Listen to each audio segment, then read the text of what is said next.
மோசே, ஆண்டவரே நீ அதிகாலமே வாடா, மோசே நீ அதிகாலமே என்னோட வா, என் மலையின் உச்சிக்கு வா, நாங்க உனக்காக வெயிட் பண்ணுவேன், வா நான் உன்னோட பேசு. நேசிக்கிறவனோடு கூட தேவன் பேச விரும்புகிறார்.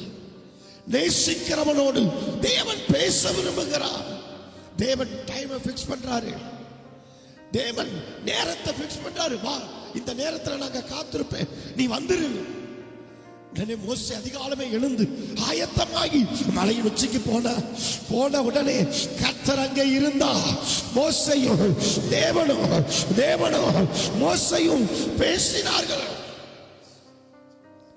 அவன் இறங்கி வரும் பொழுது அவன் முகத்துல எத்தனை பிரகாசம்.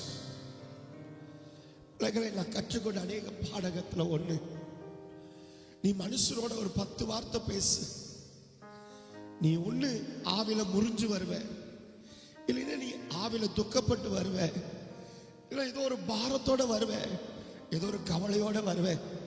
ஆனா நீ தேவனோட பேசி பழகு, உன் இருதயத்துல ஒரு துக்கம் இருக்காது, உன் இருதயத்துல கொஞ்சம் கவலை இருக்காது, உன் இருதயத்துல எந்த பாரம் இருக்காது. உன் முகம் பிரகாசிக்கும், உன் முகம் வாடி போகாது, சோர்ந்து போகாது, விடாய்த்து போகாது. நீ பலகீனமாக மாட்டேன், பலத்தால் இடைகட்டப்படுவேன். ஏன்னா நீ தேவனோட பேசு. அடிக்கடி சொல்லுவேன், அபிஷேகத்தில் இருக்கிறவங்களோட பேசுங்க, ஆவியில இருக்கிறவங்களோட பேசுங்க, சத்தியம் உள்ளவர்களோட பேசுங்க, கன்சி அவரோட அதிகமா பேசுங்க. அநேக பொக்கிஷங்கள் உங்களுக்கு கிடைக்கும். அவர்களுடைய வார்த்தை கடித்து கொள்ளும், அவர்கள் வார்த்தை குத்தும், அவர்கள் வார்த்தை இருதயத்தை கிழிக்கும்.